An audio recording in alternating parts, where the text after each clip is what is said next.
Ошондуктан ишкерлерди, базар ээлерин, сатуучулардын жакшы иштешин үчүн бардык зарыл шарттарды түзүүгө чакырамын.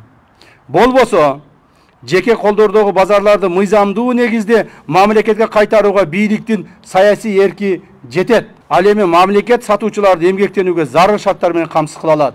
Муну айтканын себеби, урматтуу угандар, эгерде жана башында айтып кеткен базар ээлери, 30 жылдан бери базарларды ээлеп отурган базар ээлери ошол жерде иштеп аткан жөнөкөй адамдарга, сатуучуларга жакшы шарттарды түзбөсө, өздөрүнүн баягы арендаларын азайтпаса, так элдер менен эсептешпей турган болсо, анда базарларды биз мамлекетке кайтарууга толук бойдон өзүбүздүн саясий эркибиз жетет. Ошо базар ээлеринен төлөбөгөн налогторун, ошол жерден жашырган акчаларын баарын сууруп чыгып туруп, мойнуна илип туруп, базарларды мамлекетке кайтарып коебуз. Мамлекет ошол жерде базарда иштеген адамдарга керек болсо контейнерлерди бекер берип коебуз. Керек болсо бекер берип коебуз, пайдалана бергиле деп. Налогуңар төлөгүлө, пайдалана бергиле деп туруп. Мына ушуга жеткизбеш үчүн базар ээлерине дагы бир жолу эскертип айтып кетем. Урматтуу базар ээлери, ишкерлер, ошол жерде иштеген жөнөкөй адамдарга шартты түзгүлө. Аренда акыңарды азайткыла. Ошол жерде жолдорду оңдогула, инфраструктуралар түзгүлө. Туалеттен баштап столовойуңарга чейин оңдогула. Ар жагынан суук кирип, мына эртең кар болот, суук болот, кар жааса прям контейнердин астына жаап атат. Элдер тайгаланып ошол жерде жыгылып атат. А силер болсо аренданы топтоп коюп, акчаны жыйнап коюп отурасыңар. Ошондуктан урматтуу Улуттук коопсуздук мамлекеттик комитетинин кызматкерлери, силерге дагы толук бойдон ушул боюнча тапшырма коюп кетемин. Бул республика боюнча бардык жерлердеги базарлардын иштерини контролдошубуз керек. Базардын ээлеринин, базар ээлеринин жасап аткан иштерин контролдогула. Так, базарда иштеп аткан жөнөкөй сатуучуларды эмес, жөнөкөй сатуучуларга тийбегиле. Жөнөкөй сатуучулар сатсын, базарын кылсын, иштесин, акчасын тапсын, бала чакасын баксын, биз ага шарт түзүп беришибиз керек. А базар ээлеринин бекиткен арендаларды ыксыз көтөргөндүгүн текшергиле. Ар бир контейнердин арендасы канча болуп атат? Керек болсо ушу мамлекеттик чоң кызматтарда иштеген мамлекеттик чиновниктердин базарларда көптөгөн контейнерлери бар. Ошолорду алып чыккыла. Биз элге көрсөтөйлү. Кайсыл базарда кайсыл депутат болобу, мамлекеттик чиновник болобу, же болбосо башка коомдук ишмер болобу, канча контейнери бар. Алардан канча аренда топтоп атат. Айына канча пайда көрүп атат, жылына канча пайда көрүп атат. Мына ошолорду алып чыгайлы. Мына ошондо элибизге түшүнүктүү болот. Бүгүнкү күндө мамлекет эмес, мамлекет элди кыйнап аткан жок. Ошол базар ээлери элди кыйнап атат. Ошолор айтып алып чыгып, митингтерге алып чыгып, токтотуп калайлы ККМди деп, ошолор безилдеп чуркап жүрүшөт. Мына ошол боюнча чараларды көрөсүздөр деген ойдомун. Себеби мунун баардыгын силерге жеткизип, жеткиликтүү кылып айтып койбой турган болсо, көбүңөрдүн оюңар башкача болушу мүмкүн. Кечээки болуп аткан митингтерде дагы бир жолу айтып коеюн. Урматтуу мамлекетибиздин башчысы, президентибиз Садыр Кожоевич ошол элдерге, жөнөкөй адамдарга шарт түзүп берүү үчүн баардык күч аракетин жумшап, баардык мамлекеттик органдарга тапшырмаларды коюп, жөнөкөй адамдарга тийбегиле, ошол соодагерлерге жардам бергиле, ошолордун налогторун албай да койгулачы. Ошолор кичине бала чакасын багып бутуна туруп алсын. Урматтуу Москва шаарындагы мекендештер, Умбем клиникасы төмөнкү кызматтарды сунуштайбыз. Педиатр, гинекология, стоматология, неврология, хирургия, кардиология, лор, УЗИ жана башка. Андан тышкары массаж жана бардык лабораториялык анализдер. Толук маалымат +7 925 103 22 77. Биздин дарек Москва шаары, метро Нахимовский проспект, Сивашская 7, корпус 2. Сиздин ден соолугуңуз биздин камкордук. Ошолордун налогторун албай да койгулачы. Ошолор кичине бала чакасын багып бутуна туруп алсын деп, ушундай бир жакшы мүдөө менен, ой менен силерге жардам берейин деп атат. Өзүңүздөр жакшы билесиздер, мына кечээки болгон ушул ККМге каршы митингтерде, ага каршы интернеттерде чыгып аткан маселелер боюнча айтып коеюн. Бир мисал, интернетте бир адам ушул бир аптадан бери, бир жумадан бери күндө бир 10дон ашык выступление чыгарат да, 10дон ашык ар түрдүү. Ай биз ККМден кыйналып кеттик, ККМ мына елдерді қыйнап атат. ККМ деген ала турган болсок биз налогду көп төлөп калабыз. Өкмөт жаман, президент жаман, жана башка жаман деп күндө чыгарат. Күндө бир эле жолу чыгарбайт, бир 10дон ошондой публикация чыгарат. Анан мен тапшырма бердим. Ушул адамды карагылачы, ким экен бул? Эмне кыйналып атыптыр буга? Эмне буга мынчалык күч келип атат? Десем, барып адамды алып келишти. Ал адамды алып келсе, ал адам эч кандай бул сатуучуларга тиешеси жок экен. Эч кандай бизнеске тиешеси жок экен. Эч кандай ККМге да тиешеси жок экен. Ал жөн эле көчөдөгү мына стройкада иштеген бир бала экен. Үйүндө жыртык диванда жатып алып туруп эле күндө ошол интернетке ошондой негативдерди чыгарат экен. ККМ эмне десе, ККМ эмне экенин да билбейт. Өмүрүндө налог төлөгөн эмес. Налог эмне экенин да билбейт. Бизнес эмне экенин да билбейт. Бирок жатып алып ошондой негативдерди чыгарып, элди көкүтүп атат. Анан сурап атабыз, ай сен эмне үчүн муну кылып атасың? Сага мунун эмне кереги бар? Десек, ал айтат, менин дейт лидерим камакта жатат, мен ошону чыгарып алышым керек. Ошону чыгарып алыш үчүн ушул бүгүнкү болуп аткан негативдерди пайдаланып, элди козутуп, ушуну чыгарганга аракет кылышым керек. Көрдүңөрбү? Мына ушундай максаттуу түрдө жок жерден проблеманы пайда кылган, жок жерден элди көкүткөндөр чыгып атат. Мына ушулардын үстүнөн иштешибиз керек биз. Ушулар коомубузду ар түрдүү нерсеге түрткөнгө аракет кылып атышат. Андан сырткары, мен муну ачык айтып коеюн, кечээки митингчилердин арасында биз кээ бир ошо митингчилерди барып талдап чыктык, карап чыктык. Карап чыксак, арасында эч кандай бул дордойго тиешеси жок эле адамдар жүрөт. Контейнери деле жок экен ал жерде. Ал жерде соода сатык деле кылбайт экен. Эч жерде ал ККМнин иши деле жок экен. Бирок ошол жерге барып алып туруп, патент керек деп туруп, президенттин сөздөрүн тоскоол кылып кыйкырып атат. Мына, булар болсо, булардын дагы өзүнүн максаты бар.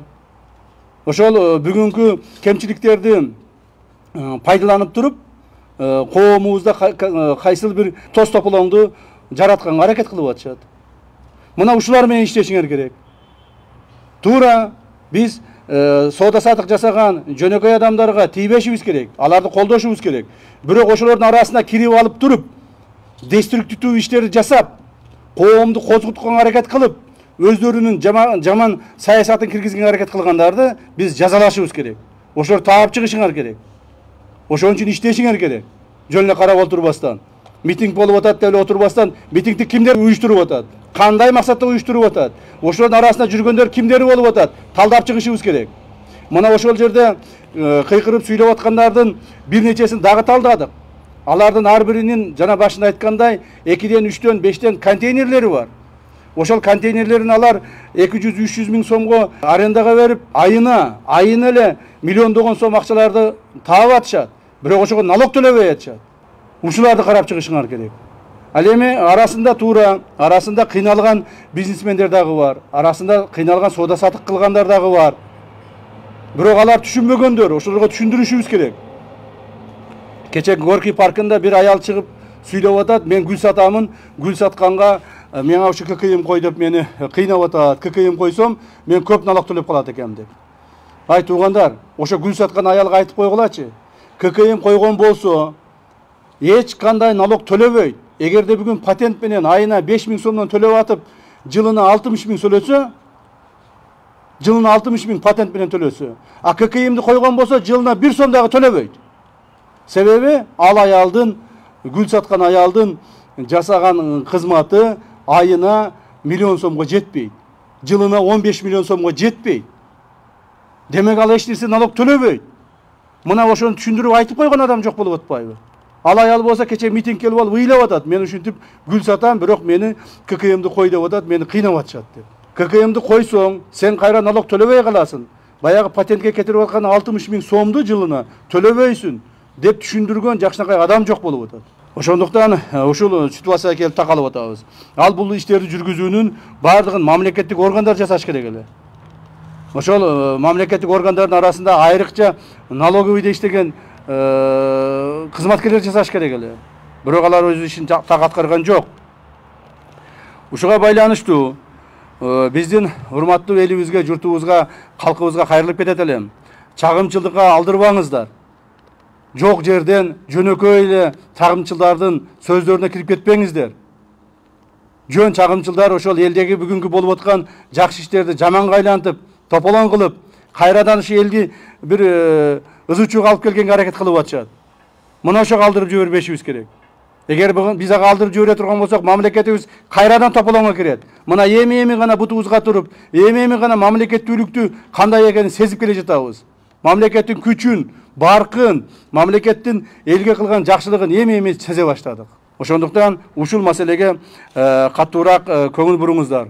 Социалдык маселелер, ар түрдүү социалдык экономикалык маселелердин бардыгы чечиле баштады мына мамлекетибизде. Кайсы булуң бурчка барбай эле мамлекетибиздин бардык жерлеринде жол десең жол, мектеп десең мектеп, бу садик десең садик, жана башка социалдык объектилер, больницалар, жана башкалар, жанагы ипотекалык үйлөр бардыгы курула баштады. Мамлекетибиздин бардык облустук центрлеринде кайрадан аэропорттор өзүнүн калыбына келе баштады. Укук коргоо органдарына, айрыкча куралдуу күчтөргө өтө көптөгөн курал жарактарды, ок дарыларды, аскердик техникаларды сатып алып, мамлекетибиз күчтүү боло баштады. Биздин мамлекетибизди башка мамлекеттер бир аз болсо дагы өзүнө партнер катары тең кыла баштады. Мына ушул жетишкендиктерибизден, мындан аркы пландарыбыздан айрылып калбаш үчүн биз дестабилизацияга аракет кылган күчтөргө каршы толук бардык күчүбүздү жумшашыбыз керек. Бардык укук коргоо органдары, коопсуздук органдары, жана башка мамлекеттик бардык органдар ушул ишке жапатырмак киришишиңер керек. Бирок ошол эле мезгилде жөнөкөй адамдардын, жөнөкөй соода кылган адамдарга толук шартты түзүп берип, аларга арасында адашкандары бар, арасында билбей сүйлөгөндөрү бар, жана башкалары бар. Аларга эч кандай кысым кылбагыла. Аларга наоборот жардам бергиле, түшүндүргүлө. Мына ошондой гана жакшылык болот. Биз мына ушинтип жыргатып койдук. Ошто Кара Сууда митинг өткүздүк, базарда Дордойдо өткүздүк, тиякта биякта митинг өткүздүк деп WhatsApp группаларда бири-бирине жардам берип, давай силер бу жерде өткүзгүлө, биз бу жерде өткүзөйлү, биз ушунча адам алып чыгайлы, силер ушунча адам алып чыккыла, айткыла, контейнерлерди жапкыла, базарларды жапкыла, анан кийин чыкпагандардын контейнерлерин алып койгула, базардан кууп чыккыла деген WhatsApp группалар бар. Мен ишеничтүү түрдө айтып коеюн, ошол провокаторлорго жазаңарды аласыңар. Алганда да каттуу жазаңарды аласыңар. Провокацияны токтоткулагын. Элди дүрбөлөңгө салганды токтоткула. Элибиз тынч, эсен аман, жакшынакай жашап, өзүнүн тиричилигин өткөзсүн. Биз мамлекет ошо жөнөкөй адамдардын жашоо турмушун жакшыртканга аракет кылышыбыз керек. Белгилей кетсек, электрондук салык салуу системасын киргизүү боюнча ишке ашырылып жаткан салык реформасы бийликтин коррупция, криминал менен күрөшүүдөгү жүргүзүп жаткан саясатынын маанилүүсү болуп эсептелет. Бул реформа көмүскөдөгү экономиканы ачыкка чыгарууга багытталган жана милдеттүү түрдө ишке ашырылышы тийиш. Биз контрабандага эмес, кылмыштуу дүйнөнүн бизнеске аралашып, бизнестеги ошолордун жүргүзгөн чоң суммадагы оборотторун жок кылууга аракет алдык. Ошону жок кылып атабыз. Ошондуктан көмүскөдөгү экономика чыгып атат алдыга. Ошолордун колдонгон акчалары, ошолордун колдонгон бизнестери бардыгы жөнөкөй адамдарга өтүп атат. Жөнөкөй адамдар колдоно баштады. Ошолордун акчаларынын, ошол кылмыштуу топтордун жүргүзгөн акчаларынын эсебинен көптөгөн объектилерибиз курулуп атат. Ошондуктан биз бул реформаны токтотпойбуз. Бул реформа аягына чейин чыгат, Кудай буйруса. Бардыгыбыз эртелиби кеч, бүгүн болбосо эртең, эртең болбосо бүрсүгүн бардыгыбыз кылган ишибизге жооп берүүгө тийишпиз. Ошол бүгүнкү кылмышка чектүү болгондордун бардыгы жооп берет эртең. Дагы бир жолу айтайын, налог реформасы бүгүнкү жүргүзүлүп аткан сөзсүз түрдө ишке ашууга тийиш. Биз ага жардам беришибиз керек. Мына президентибиз кече чечим кабыл алды. 6 айга чейин макул дагын үйрөнгүлө, 6 айга чейин дагын карагыла деп. Бизге ошол базардагылардын налогу менен эле мамлекетибиз байып кыйын болуп кетип аткан жери жок. Дагы бир жолу айтайын. Көп түшсө ошол жерден 50-60 миллион түшөр, 100 миллион түшөр. Ал налогтун акчасынан деле байып аткан жерибиз жок. Бирок биз тартипти киргизишибиз керек. Башка өлкөлөрдөгү налогторду карагыла. Башка өлкөлөргө салыштыргыла. Мына айтабыз, Францияда элдин баары кыйын болуп жашап атат экен деп. Франциялыктар өзүнүн тапкан кирешесинин 34%-ин мамлекетке берет. Испаниялыктар, Италиялыктар болсо 50-60%ке чейин мамлекетке берет. Мына жакынкы эле өлкөлөрүбүздө 20-30%ке чейин берип атышат. А биз болсо 0,1%, 1%, 2% айтып атсак дагы ушуга каршы чыккандар болуп атат. Ошондуктан биз муну акыл менен түшүнүшүбүз керек. Бул тартип деген болот. Мамлекеттин тартиби болуш керек ушуга. Ушуга көнүшүбүз керек. Көнбөстөн, жок мен көнбөймүн дегендерди биз мажбурлап көндүрөбүз. Мамлекеттин мыйзамын аткарууга биз мажбурлайбыз. Мамлекеттин мыйзамын аткарбайбы? Жазасын алышат. Муну дагы айтып коюшубуз керек. Инфляцияны, баанын көтөрүлүшүн эске алып, босого суммасын 15 миллион сомго чейин жогорулатуу зарыл экендиги келип чыкты. Муну кече урматтуу президентибиз дагы айтты. 15 миллион сомго чейин көтөрөйлү деп атат. 15 миллион сомго чейин жөнөкөй сатуучулар bir жылда ошо 15 миллион сомго чейин товар сата турган болсо, эч нерсе төлөбөсүн деп атат. Төлөбөсүн эч нерсе. Эч нерсе 1 сом акчасын кереги жок деп атат. Ошо жөнөкөй адамдардан топтогон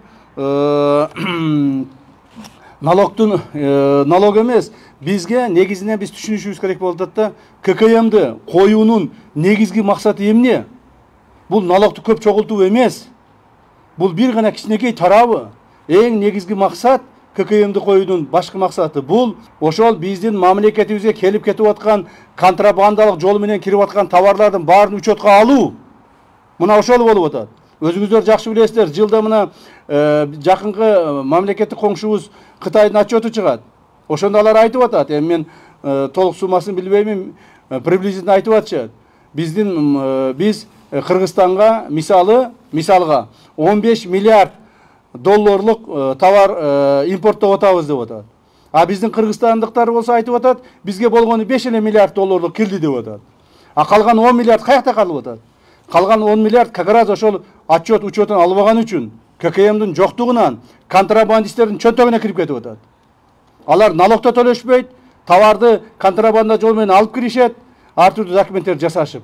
Бул жерде дагы эч кандай документтерди бербей базарларга апарып сатышат. Ошол негизинде өздөрүнүн пайдасын көрүшөт дагы, мамлекетке да зыян болуп атат.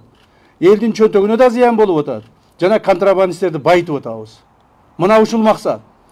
ККМды коюштун негизги максаты контрабанданы тыюу. Мамлекетте жүргүзүлүп аткан ар бир товарды, ар бир сатылып аткан товарды учетко алуу.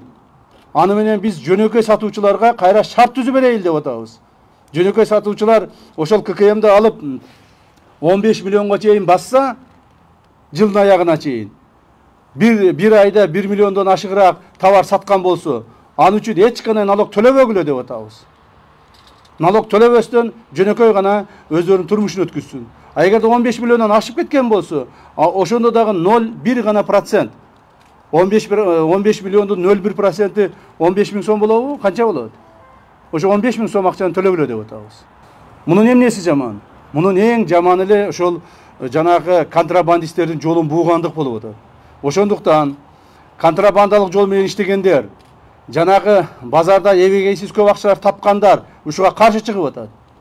Элдердин башын айландырып атат. Ал эми биздин налогебиктер ошону жакшылап түшүндүрүп бере албай атат эл журтка. Мына президентибиз айтып атат. Ошо ККМды эгерде мына кээ бир ишкерлер айтып атат да, биз ККМ сатып алайлы деп барсак, банкка бар дейт, банктан дагы башка жака бар дейт, анан дагы бир кагазды алып кел дейт деп кыйнап атат деп атат. ККМды мамлекет ар бир сатуучуга бекер бериш керек. Биз бекер беришибиз керек. Аны мына ушул боюнча өкмөттүн алдына чоң тапшырмалар коюлду президент тарабынан. Үчүнчүдөн, көптөгөн соодагерлер жаңы электрондук салык салуу системасын жана кассалык машинаны колдонуу тартибин түшүнбөй жатышканын айтышууда. Бул жагдай мамлекеттик салык кызматынын кызматкерлеринин түшүндүрүү иштерин жетишсиз жүргүзүп жаткандыгына байланыштуу. Мындан тышкары салык органдарынын айрым кызматкерлери салык реформасын майда чүйдөсүнө чейин түшүнбөгөндүгү жана ишкерлердин суроолоруна жооп бере алышпагандыгы бул жагдайды күчөтүүдө. ККМдердин колдонуу тартибин жакшылап түшүндүрбөй биздин салык инспекциянын кызматкерлери мына ушул ситуацияга келип такалдык. Ошолор алдын ала түшүндүрүш керек эле, алдын ала барып окутуш керек эле, алдын ала ушул иштерди жүргүзүш керек эле. Аны үчүн атайын өкмөттөн убакыт бөлүнгөн. Бирок көптөгөн салык инспекторлор мына ушуну жасаган эмес.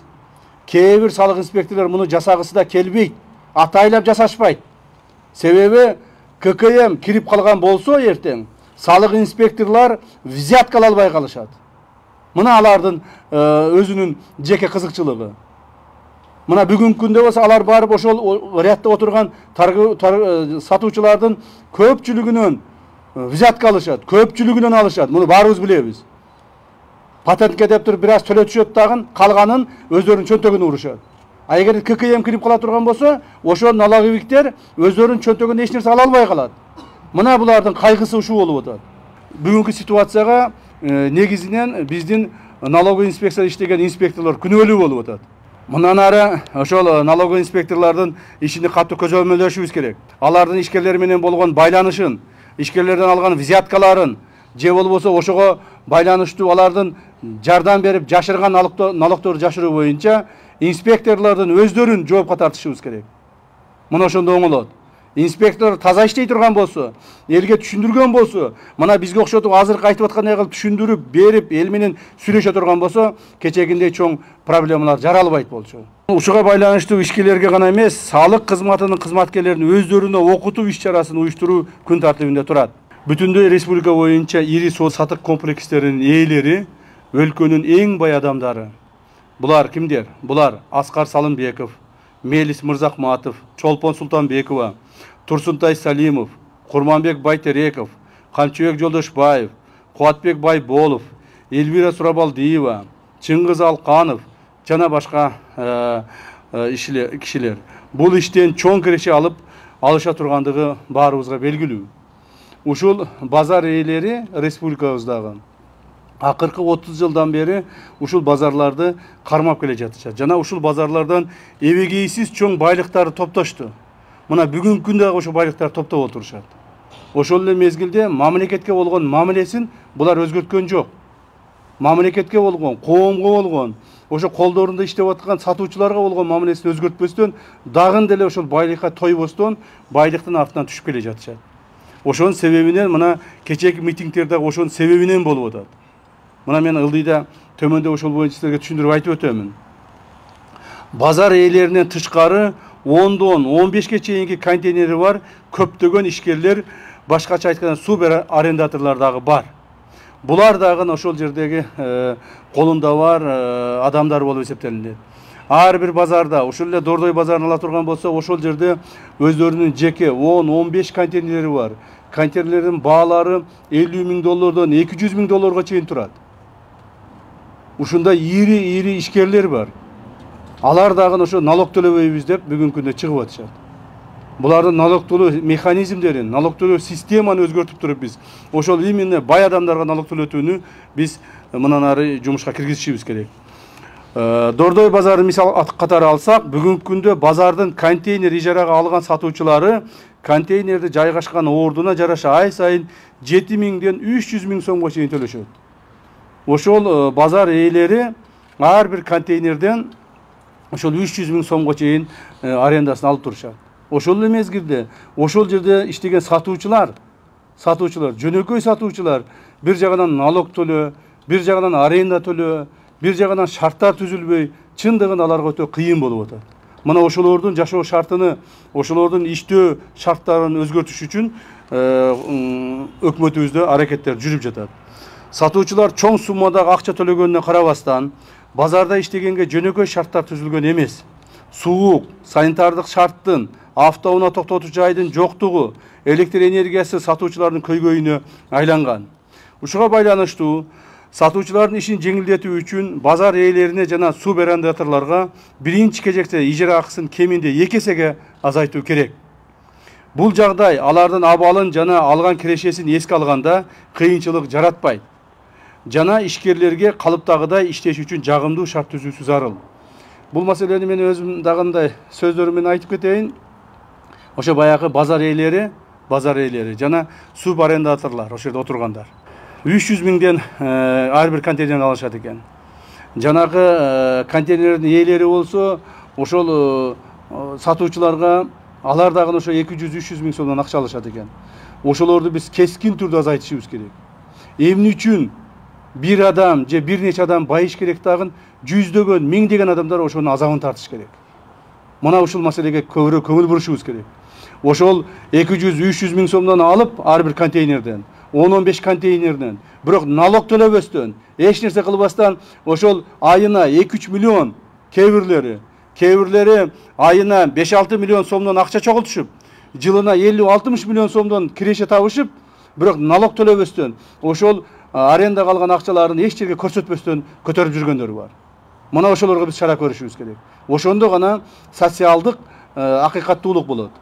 Ал эми биз болсо жөнөкөй сатуучуларды ошол жерде бала чака багыш үчүн контейнерлерди арендага алып, ушундай кыйналып, кредит алып иштеген жөнөкөй сатуучулардын үстүнөн түшүп алып, ошолорду налог төлөгүлө дейбиз.